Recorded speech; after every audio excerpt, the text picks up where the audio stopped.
नमस्कार, मैं हूं रविंद्र जैन और आप देखना शुरू कर चुके हैं सबकी खबर। देश के पूर्व प्रधानमंत्री और भारत रत्न अटल बिहारी वाजपेयी के नाम से ग्वालियर में 50 एकड़ का हरा भरा जंगल काटने की योजना अधिकारियों ने बना ली है। और आज मैं पूरा खुलासा करूंगा कि आखिर किसका इंटरेस्ट है इस जंगल को काटने में। कलेक्ट्रेट कार्यालय के पास 50 एकड़ की पहाड़ी, जिस पर कम से कम 40-40 फीट के पेड़ लगे हुए हैं, बड़ा जंगल है। और अब इस जंगल को अटल वन के नाम से काटा जाएगा। आप अंदाज लगाइए कि भरे भरे जंगल को वन के नाम से पहले पूरा काटा जाएगा, फिर वहाँ पौधे रोपे जाएंगे और ये नाटक किया जाएगा कि हम बहुत बड़ा फॉरेस्ट बनाने जा रहे हैं। और इसका नाम रखा है उन्होंने अटल वन। अब ये पूरी योजना क्यों बनाई गई है, इसके पीछे किसी के भी समझ में नहीं आ रही है। और कहा यह जा रहा है कि इस पहाड़ी पर अटल बिहारी वाजपेयी जी, जो ग्वालियर में पैदा हुए, जो ग्वालियर में पढ़े हैं, जो ग्वालियर के अटल हैं, उनकी स्मृति में अटल वन बनाया जाएगा, स्मारक बनाया जाएगा, मूर्ति लगाई जाएगी, उनकी लाइब्रेरी बनाई जाएगी, तमाम सारे हॉल बनाए जाएंगे, कभी गोष्ठियों के हॉल बनाए जाएंगे, सभागृह बनाए जाएंगे। आखिर इस जंगल को काट के क्यों बनाया जा रहा है? सबसे बड़ा सवाल यह है कि घना जंगल में, पहले आपको वो स्थान दिखाता हूँ, ये सिरौल की पहाड़ी है। ये पहाड़ी है तो खैर काफ़ी 29 हेक्टेयर में है, लेकिन इसमें से लगभग 20 हेक्टेयर ज़मीन ये फॉरेस्ट डिपार्टमेंट लेकर और ये देने वाला है पर्यटन विभाग को। और पर्यटन विभाग, संस्कृति विभाग यहाँ पर ये बहुत बड़ा एक स्मारक बनाने जा रहा है, जिसका नाम रखा है अटल वन। ये अटल बिहारी वाजपेयी के नाम से वन भी कहा है। वन को काट के वन बनाना, ये तो ऐसा हो गया कि आपके शहर में कोई नया डॉक्टर आया है और वो आपको बोलता है, क्योंकि उसे अपनी दुकान जमानी है, वो बोलता है कि आपकी नाक बड़ी बेकार लग रही है, मुझे ये नाक को काट के एक प्लास्टिक सर्जरी करके प्लास्टिक की नाक लगा देता हूँ, आप बड़े सुंदर लगेंगे। आप सोचिए, प्राकृतिक जंगल, ये मतलब सैकड़ों वर्षों से जो जंगल है, तमाम सारे पेड़ हैं वहाँ, उन सबको काट कर वहाँ पर पेड़ पूरा की पूरा जंगल बनाने की जो योजना है। और इसके बड़ी बात यह है कि अभी तक, आज की तारीख तक, फॉरेस्ट डिपार्टमेंट ने क्लियरेंस नहीं दी है, क्योंकि ये वन विभाग की ज़मीन है, आज तक नहीं दी है। इसके बाद भी वहाँ जो संस्कृति विभाग है उसने वहाँ पर कब्जा ले लिया है। वहाँ उन्होंने अपनी पूरी बाउंड्री वॉल बनाना शुरू कर दिया है, अंदर निर्माण कार्य प्रारंभ कर दिए हैं और औपचारिक परमिशन नहीं हुई है। ये बात दूसरी है कि वहाँ कलेक्टर का कहना है कि 500-700 पेड़ों को हम यहाँ से शिफ्ट करेंगे, लेकिन आप और हम सब जानते हैं कि पेड़ शिफ्ट होना कितना मुश्किल काम होता है और शिफ्ट होने के बाद क्या पेड़ सर्वाइव कर पाते हैं। ये अच्छे भले जंगल को काट कर, अच्छी भली हरियाली को बर्बाद करके ये जो अटल जी के नाम से हो रहा है, तो निश्चित तौर पे ग्वालियर के एक बहुत पुराने भारतीय जनता पार्टी के कार्यकर्ता हैं, जिन्हें मैं पर्यावरणविद के नाम से जानता हूं। उनका नाम है राज चड्ढा जी। वो इस खबर को सुनते ही रो पड़े।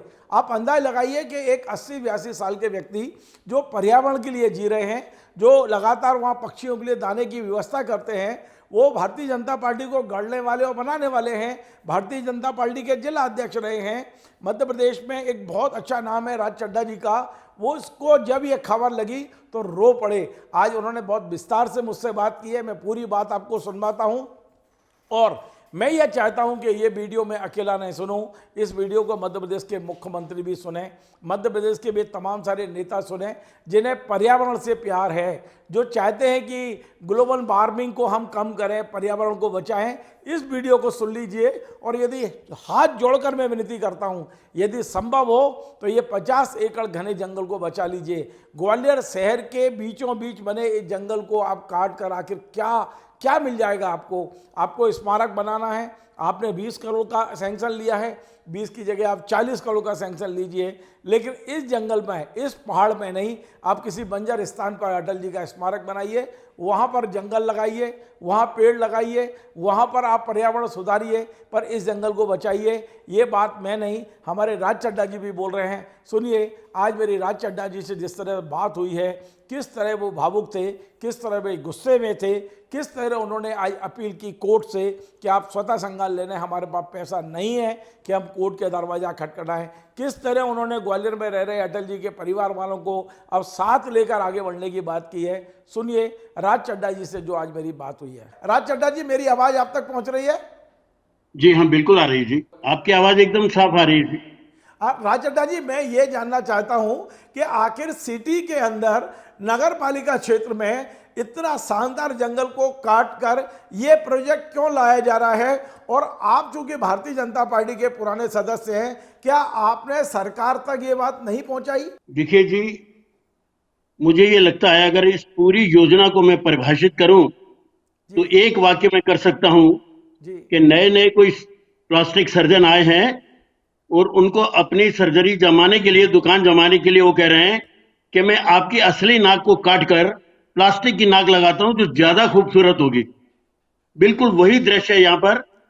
26 हेक्टेयर का वन क्षेत्र है सिरोल पहाड़ी के ऊपर ग्वालियर में। उस 26 हेक्टेयर के वन क्षेत्र में इन्होंने सिटी फॉरेस्ट बनाना है और अटल स्मारक बनाना है। कितने क्षेत्र में? 19.4 हेक्टेयर भूमि इन्होंने वन विभाग से मांगी है, जो वन विभाग ने अभी तक इनको दी नहीं है, न वो देने की इच्छा रखते हैं। मेरी जानकारी ये भी है कि संस्कृति विभाग जो इसका निर्माण कर रहा है, उसके अधिकारी जब यहाँ पर आए और उन्होंने ये घने जंगल को देखा तो उन्होंने आपस में कहा कि ये तो बहुत ही मूर्खतापूर्ण निर्णय है कि हरे भरे जंगल को काट कर या हम जो है अटल स्मारक बनाएंगे और सिटी फॉरेस्ट बनाएंगे और कहेंगे ये कि साहब इसके लिए बना रहे हैं कि हरित क्षेत्र का विकास करना है, पौधों के बारे में जनता को जागरूक करना है, महत्वपूर्ण वनस्पतियों का संरक्षण करना है, शहर का प्रदूषण कम करना है और मनोरंजन एवं अन्य गतिविधियों का संचालन करना है। और इसके लिए उनको 20 करोड़ रुपए की राशि मांगी है उन्होंने। मुझे 20 करोड़ से आपत्ति नहीं है। अटल जी के लिए तो ग्वालियर नहीं, देश का जन जन समर्पित है। अगर आप 200 करोड़ भी लगाएंगे तो हमको कोई आपत्ति नहीं है। पर जिस शहर में तीनों ओर पहाड़ियां हो, बंजर पहाड़ियां हो, हजारों एकड़ की पहाड़ियां जहां पर बंजर पड़ी हुई हैं, उस भूमि को छोड़कर हरे भरे जंगल को काटना, इतना घना जंगल है साहब। मैं वहां पर होकर आया तो आदमी के पीछे, पेड़ के पीछे आदमी दिखाई नहीं देता। इतने बड़े बड़े विशाल वृक्ष और इतने घने वृक्ष वहां पर हैं और समझ में नहीं आता कि उसको काट कर ये वहां पर अटल स्मारक बनाएंगे। और इस स्मारक में पता है वो क्या क्या बनाने जा रहे हैं? जी वे जी संग्रहालय बनाएंगे 4260 वर्ग मीटर का, वे प्रतिमा लगाएंगे 45 वर्ग मीटर में, वे गैलरी बनाएंगे 1300 वर्ग मीटर में, वे एक बड़ा हॉल बनाएंगे 170 वर्ग मीटर में, वे प्रशासनिक कार्यालय बनाएंगे 85 वर्ग मीटर में, वे पुस्तकालय बनाएंगे 65 वर्ग मीटर में, वे स्मारका के लिए एक दुकान बनाएंगे 175 वर्ग मीटर में, वे वहां पर कैफेटेरिया बनाएंगे, वे ओएटी बनाएंगे 750 वर्ग मीटर की क्षमता में, ऑडिटोरियम बनाएंगे 500 लोगों की क्षमता का, कवि गोष्ठी के लिए अलग अलग 5 हॉल बनाएंगे, स्टाफ के लिए क्वार्टर बनाएंगे, वो वहां गेस्ट हाउस बनाएंगे, वे वहां पर अनुसंधान और सांस्कृतिक केंद्र बनाएंगे। मैं इससे ज्यादा मूर्खतापूर्ण कभी मैंने जीवन में कल्पना भी नहीं की कि कोई निर्णय हो सकता है। जहां आप पेड़ों को काटकर आप पेड़ों की रक्षा के बारे में भाषण देंगे, वहां अटल जी को आप श्रद्धांजलि देंगे। अटल जी को ये वहां स्वर्ग में भी दिखाई दे रहा होगा ना, तो वो फूट फूट कर रो रहे होंगे और दुत्कार रहे होंगे ऐसे अधिकारियों को और ऐसे नेताओं को जिन्होंने ये योजना बनाई है। घने जंगल को काटकर आप अटल जी को श्रद्धांजलि दे रहे हैं। हमने अभी कोरोना भुगता है साहब, एक एक ऑक्सीजन के सिलेंडर के लिए कैसी मारामारी बनी है। और यही हमारे बड़े बड़े नेता जो है ना, एक सिलेंडर की व्यवस्था नहीं करा सके और लोगों के सामने उनके बच्चों के प्राण चले गए। ये बोले है ही नहीं हमारे पास ऑक्सीजन, है ही नहीं। अरे तुम्हारे पास बनावटी ऑक्सीजन नहीं है, जो प्रकृति के ऑक्सीजन है उसको क्यों नष्ट करने पर लगे हो? और ये कोई पहला काम नहीं है। ग्वालियर में इन्होंने पहले ठाठीपुर में 6000 वृक्षों को काटने का षड्यंत्र था, वो कोर्ट के द्वारा हम स्थगन लाए वहां पर, तो अभी 1000 पेड़ कट चुके हैं, फिर भी पता लगा है। और 90 एकड़ का क्षेत्र वहां को खराब कर रहे हैं। यहाँ पर जो है वो 26 हेक्टेयर का क्षेत्र जो नष्ट कर रहे हो। और इसके अलावा ग्वालियर में नगर निगम का परिषद कार्यालय नया बनना है। वो परिषद कार्यालय शहर के बीचों बीच बनाना है उनको। अरे नया परिषद भवन बना रहे हो तो आने वाले 100 साल को दृष्टिगत रख के बनाओ ना। आज तुम्हारे पास 66 पार्षद हैं, कल 200 पार्षद भी हो सकते हैं। तो उसके लिए आप जगह देखो। एक छोटी सी जगह मोती महल के पास में जो नर्सरी है नगर निगम की, जहां पेड़ों का उत्पादन किया जाता है, उस नर्सरी को नष्ट करके वहां पर परिषद भवन बनाने जा रहे हैं। और हमारे बड़े बड़े देश और प्रदेश के विख्यात नेता जो हैं, जिनकी नेतागिरी का लोहा बजता है दिल्ली तक में, उनके कानों पर जूं नहीं रेंग रही है। वो कह रहे हो बिल्कुल क्या अपनी संवेदनाएं नष्ट हो गई क्या? क्या शहर को बिल्कुल बर्बाद करने का अपन ने तय कर लिया क्या कि यहाँ कोई पेड़ बचना नहीं चाहिए, यहाँ कोई पक्षी बचना नहीं चाहिए? क्या कर क्या रहे हैं ये लोग साहब? इससे बड़ा दुर्भाग्य नहीं हो सकता। ये असली नाक को काट कर प्लास्टिक की नाक लगाना चाहते हैं। लेकिन राज चड्ढा जी, मैं ये जानना चाहता हूं कि मैं खुद ग्वालियर का रहने वाला हूं। ग्वालियर में ऐसे बहुत सारे भूमि उपलब्ध है ग्वालियर में जहां पेड़ नहीं है, जो खुले मैदान है। वहां पर यह काम क्यों नहीं हो सकता कि हम नए पेड़ लगाएं, वहां पर अटल जी का स्मारक बनाया जाए? क्या जरूरी है कि इस पहाड़ पर जो हजारों हरे भरे पेड़ लगे हुए हैं उन्हें काट के वहां बनाया जा रहा है? इसे मैदानी इलाके में क्यों नहीं लाया जाता? मुझे तो साहब ये लगता है कि ये बहुत शानदार पहाड़ी जो हमारे लिए ऑक्सीजन जोन है, उस पर कुदृष्टि पड़ गई है कुछ बड़े नेताओं की। वे उस पर कब्जा करना चाहते हैं और अधिकारी मजबूर हैं। व्यक्तिगत आप बात करिए उनसे तो वे चुप रह जाते हैं, जवाब नहीं दे पाते कि इस अनर्थ का हम क्या जवाब दें। लेकिन ऊपर से दबाव इतना जबरदस्त है कि बताइए, तीनों ओर शहर ग्वालियर पहाड़ियों से घिरा है और वे बंजर पहाड़ियां हैं जहां पर एक तिनका पैदा नहीं हो रहा। वे पहाड़ियां काट काट कर कॉलोनी बन रही हैं। अभी मेरे घर के सामने अलापुर है जगह, उस अलापुर की पूरी पहाड़ी को उन्होंने नष्ट कर दिया, काट दिया और नीचे बुनियादें भर दी नए नए मकानों की। कोई दिखने वाला नहीं है। कर क्या रहे हैं सब, ये मेरी समझ में नहीं आता। मैं ठीक है, मैं भारतीय जनता पार्टी का जन्मजात कार्यकर्ता हूं और संस्थापक काल से उससे जुड़ा हुआ हूं, लेकिन मैं केवल बीजेपी का कार्यकर्ता नहीं हूं, मैं शहर का नागरिक भी हूं। मुझे पर्यावरण से भी प्यार है और मुझे इस देश से भी प्यार है। ये सबकी दुश्मनी क्यों कर रहे हैं? केवल पैसे के लिए कर रहे हैं या मूर्ख हैं इसलिए कर रहे हैं? मैं स्पष्ट कह रहा हूं, इससे कोई बुद्धिमान व्यक्ति इसको स्वीकार ही नहीं कर सकता। तुम वनस्पति की रक्षा की बात कर रहे हो, वनस्पति जिस को समय नष्ट करके। आप ग्वालियर में भारतीय जनता पार्टी के जिला अध्यक्ष थे, उस समय ये तमाम नेता जिनकी ओर आप संकेत दे रहे हैं, ये पालने में झूल रहे थे। कोई अभी तक चड्डी पहन के घूमते थे, मैंने देखा है। क्या आपकी बात मानने को तैयार नहीं है? आप भारतीय जनता पार्टी के बुजुर्ग और पुराने कार्यकर्ता हैं, आपकी बात क्यों नहीं मानते ये? और यदि ये आपकी नहीं सुनेंगे तो क्या राज चड्ढा जी फिर से एक बार हाईकोर्ट का दरवाजा खटखटा सकते हैं? रविंद्र जी, मुझे अपने मुंह से कहना अच्छा नहीं लगता। ये वो लोग हैं जो 2-2 घंटे तक मेरी दुकान पर बैठकर मुझे मेरी ठोड़ी में हाथ डालते थे कि मुझे अपनी जिला कार्य समिति में ले लो, लेकिन मैं कहता था कि नहीं, मुझे जिला कार्य समिति को पवित्र ही रखना है। आज भी इतने बड़े हो गए, मेरी सुनना तो छोड़िए। पिछली बार माधव डिस्पेंसरी के सामने बड़े बड़े 4 वृक्षों को काटने से बचाने के लिए जब मैं सब तरफ से गुहार करके थक गया, तो मैंने स्थानीय पार्षद जो कांग्रेस स्थानीय विधायक जो कांग्रेस के थे, मिस्टर पाठक, उनको मैंने फोन किया। वे तत्काल स्टेशन से दौड़ते हुए आए और उन्होंने नीचे से ऊपर तक बात कर ली, लेकिन उस बात का नतीजा कुछ नहीं निकला। वो 4 पेड़ बाद में काट दिए गए। और इतना ही नहीं, उन विधायक महोदय ने मुझे बताया, बाकी कितना सच है वो जाने, कि चड्ढा जी मैं आपके पास गया, इसके बाद आप ही की पार्टी के नेताओं के मुझे फोन आए कि तुम कहां पहुंच गए, तुम राज चड्ढा के पास क्यों पहुंच गए? वो इस लायक नहीं है कि उस पर आदमी पर भरोसा किया जाए या उसके लिए संघर्ष किया जाए। इससे ज्यादा दुर्भाग्यपूर्ण स्थिति क्या होगी? क्या सत्ता ही सब कुछ है? क्या पैसा ही सब कुछ है? बड़े दुर्भाग्य की बात है। राज चड्ढा जी, बाकी न्यायालय में जाने की बात आपने कही है, न्यायालय की बात आपने कही है। न्यायालय में देखिए, हम पीछे भी गए थे और न्यायालय की अवमानना के लिए भी हम दोबारा जा रहे हैं, लेकिन रोज रोज अदालतों में खड़ा होना हमारे सामर्थ्य में नहीं है। मैं तो मध्य प्रदेश हाईकोर्ट से निवेदन करूंगा, अनुरोध करूंगा, करबद्ध याचना करूंगा कि कृपा करके वो स्वमोटो जो है इसमें एक्शन लें। आखिर वो भी तो इसी शहर के नागरिक हैं या इसी देश के नागरिक हैं। एक ही पेड़ लगाने के लिए वो प्रयास करते हैं और उसके बाद इतना बड़ा अन्याय शहर में हो जाए और हाईकोर्ट अगर उसे ज्ञान में नहीं लेगा, संज्ञान में नहीं लेगा, तो ये भी एक तरह का अन्याय होगा। मैं उनसे भी हाथ जोड़कर प्रार्थना करता हूँ कि वो स्वयं आगे आए। रोज रोज हम कहाँ अदालतों में खड़े हो, कहाँ हम वकील करें, कहाँ हम उनके खर्चे बर्दाश्त करें, कहाँ सारे काम हम अपने जो रचनात्मक काम है उनको छोड़कर हम अदालतों के चक्कर लगाएं। ये हमारे लिए रोज रोज संभव नहीं है। नेता सुनने को तैयार नहीं है, अफसर मजबूर हैं।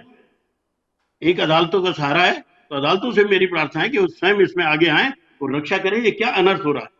क्या राज चड्ढा जी, एक आखिरी सवाल यह है कि ये अटल जी के नाम से अनर्थ हो रहा है।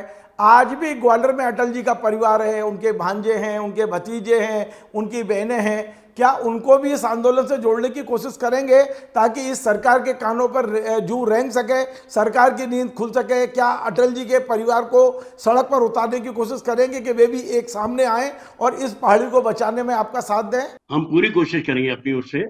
आपका सुझाव बहुत ही सम्माननीय सुझाव है, बिल्कुल हम इसका सम्मान करेंगे और हम उस परिवार के जनों से संपर्क करेंगे, लेकिन वो नौबत ना आए, हमको सड़कों पर नहीं उतरना पड़े, हमको चिपको आंदोलन नहीं चलाना पड़े, हमको वहां मरने मारने को तैयार नहीं होना पड़े। आखिर लोकतंत्र किसका नाम है यार? किसका नाम लोकतंत्र है? आज कोई सुनने को तैयार नहीं है। मैं सारे अधिकारियों को, वो ग्वालियर के सारे नेताओं को मैसेज कर चुका, फोन कर चुका, चैम्बर ऑफ कॉमर्स से मैं अनुरोध कर चुका, जो मंत्री महोदय हैं उनसे अनुरोध कर चुका। क्या क्या करें साहब, मुझे बताइए, क्या ये लोकतंत्र है क्या यार? एक नेता जो चाहेगा वो करवा लेगा, बर्बाद कर देगा उस शहर को। बहुत ही दुख की बात है। नहीं, निश्चित तौर पे मैं आपकी भावनाओं को समझ सकता हूं और मैं कामना करता हूं कि आपके इस कार्यक्रम के बाद ये जो आपकी जो दर्द है, आपकी जो बात है, आज मैं मध्य प्रदेश सरकार के सभी आईएएस अधिकारियों, सभी मंत्रियों, विधायकों, मुख्यमंत्री सब तक पहुंचाने की कोशिश करूंगा और मुझे उम्मीद है कि आपकी बात को सुनेंगे और गंभीरता से इस पर विचार करेंगे। लेकिन यदि विचार नहीं होता है तो हम पूरी तरह आपके साथ हैं। आगे भी जब भी आप जो भी कदम उठाएंगे, मेरा चैनल उसको प्रमुखता से दिखाने की कोशिश करेगा। आपका बहुत बहुत आभार राज चड्ढा जी। मैं एक आखिरी बात और कहने की इजाजत चाहूंगा आपसे। जी जी जी जी। आपका बहुत बहुत आभार और धन्यवाद, आप मेरे साथ खड़े हैं। लेकिन मैं ये चाहूंगा कि एक समिति ऐसी बने हाई कोर्ट जज के अंतर्गत, जिसमें पर्यावरणविद हो, शहर के प्रतिष्ठित सामाजिक संस्थाएं हो और शासन के भी कुछ लोग भले ही हो। वे जाकर मौका तो देखें। वो मौका देखेंगे तो सिर पीट लेंगे अपना कि क्या हो क्या रहा है। यानी इसमें कुछ समझाने की, बताने की आवश्यकता ही नहीं है। आप एक बार उस जंगल में हुआ हो और इनकी योजना देख लो, जो कि यहाँ पर क्वार्टर बनेंगे और यहाँ पर 5-5 काव्य गोष्ठियों की जगह बनेगी और यहाँ बड़ा बड़ा भारी ऑडिटोरियम बनेगा। यार तो ये इसके लिए शहर में जगह की कमी है? आपकी क्या गिद्ध दृष्टि है इस भूमि पर, जंगल पर, जो उसे नष्ट करना चाहते हो? बाकी इतनी जगह है ना, क्यों नहीं जा रहे आप? 20 करोड़ नहीं 200 करोड़ खर्च करिए। अरे हम चंदा करके देंगे यार, अटल जी के लिए तो जान अर्पित है। समझ में नहीं आती ये अटल जी के नाम पर इतना बड़ा न्याय। अटल जी भी स्वर्ग में आज फुट फुट कर रो रहे होंगे। चलिए, बहुत बहुत धन्यवाद राज जी आपका, और भविष्य में भी मैं आपके संपर्क में रहूंगा इस मुद्दे पर। धन्यवाद। तो आपने सुना, राज चड्ढा जी का दर्द है। राज चड्ढा जी काफ़ी भावुक हैं। वो उनका ये कहना है कि कैसे भी हो इस पहाड़ी को बचा लीजिए, हमारे लिए नहीं, हमारी आने वाली पीढ़ी के लिए बचा लीजिए। मैं उम्मीद करता हूं कि ये जो मेरा प्रोग्राम है, ये मध्य प्रदेश के कर्ता धर्ता, मध्य प्रदेश के भाग्य विधाता, मध्य प्रदेश के मंत्री, इन तमाम लोगों पर पहुंचेगा और इस जंगल को बचाने की कोशिश करेंगे। खासकर अभी कांग्रेस से जो बीजेपी में आए हैं, जो ग्वालियर चंबल संभाग के ही विधायक हैं, रामनिवास रावत जी, अब भारतीय जनता पार्टी में आ गए हैं और संयोग से उन्हें फॉरेस्ट डिपार्टमेंट मिला है। मैं उम्मीद करता हूं कि रामनिवास रावत फाइल को बुलवाएंगे और बड़ा साफ निर्देश देंगे कि ये भूमि फॉरेस्ट की थी, फॉरेस्ट की है और फॉरेस्ट के पास ही रहना चाहिए। यदि संस्कृति विभाग, पर्यटन विभाग इस तरह का स्मारक बनाना चाहता है तो उसे कहीं अन्य ऐसी ज़मीन दी जाए जहां इतने घने पेड़ ना हो, ज़मीन बंजर हो, मैदानी इलाका हो, वहां आप जंगल बनाइए तो निश्चित तौर पर लोगों को अच्छा लगेगा। आपको हमारा कार्यक्रम पसंद आए, आप इसे शेयर करें, लाइक करें, कमेंट करें और आपसे बार बार निवेदन है, हमारे इस चैनल को सब्सक्राइब अवश्य करें। धन्यवाद।